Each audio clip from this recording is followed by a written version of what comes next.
Beth from Harris Home Improvement here on a cold winter day, here with another decking tip for you. So let's see what we got. Okay, we're finishing off this deck over here in East Granby, Connecticut. I'm just going to show you basically a little how-to video on how to install these decking boards real quick. It's actually pretty simple. The first thing you want to do is run a string all the way across. As you can see, I did here now. This string isn't where it's supposed to be anymore, obviously, because I've already passed that point. I'm just showing you that running a string creates a perfectly straight line for you to follow. And that's important because these boards, especially the longer they are, the more they kind of warp a little bit, right? So you don't actually, I did end up getting a nice perfectly straight board for my first one, which was really nice. It made the first board real easy to install. Because otherwise you have to straighten it as you go to make it the first board real nice and straight. Once that first board is down and it's perfectly straight, you're good to go, right? Because all of the rest of these boards are basically just going to get, there it is, right, softly hammered into each other all the way across, and the first board would keep every successive board perfectly straight because these clips that we're using, right, they all are going to keep an exact even spacing in every single board all the way down the deck. So just to drive that point home, as you can see, right, those are perfectly straight lines. In fact, best way to show you is to go like this, right? See that? You can see it's this perfectly straight line all the way down. I mean, it gets blurry, but you get the idea. Anyways, all right, so you see what's going on here.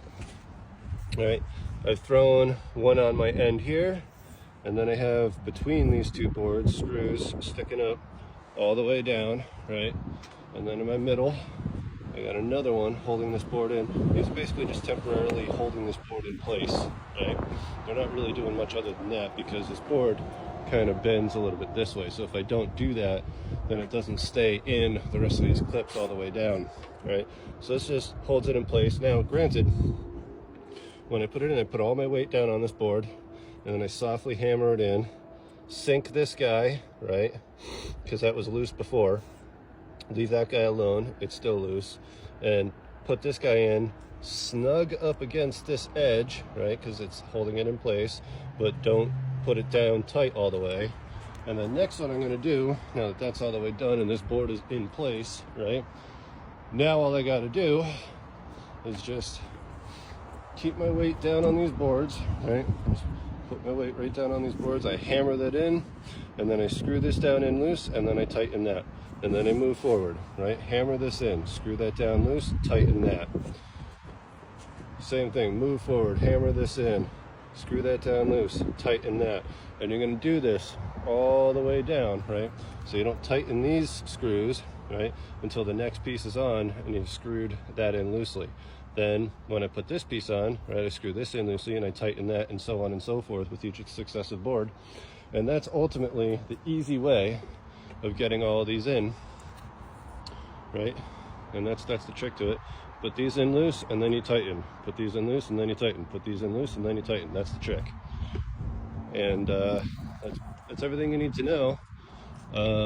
Except one last final point that I like to repeat often is always cut both sides of your board, because they don't always come perfectly square from the factory. So you always want to cut one side, measure your length, cut the other side.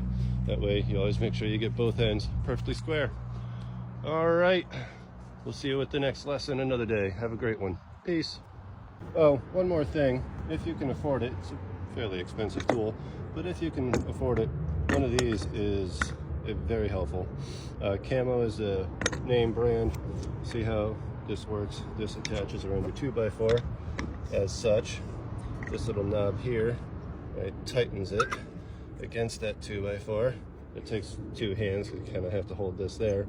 But then, as you can see, this lever will push this board in, right, and hold it in place for you. a lot tighter, right, than putting your weight on it and hammering it in. So if you can afford it, this is a great tool that makes your life a lot easier.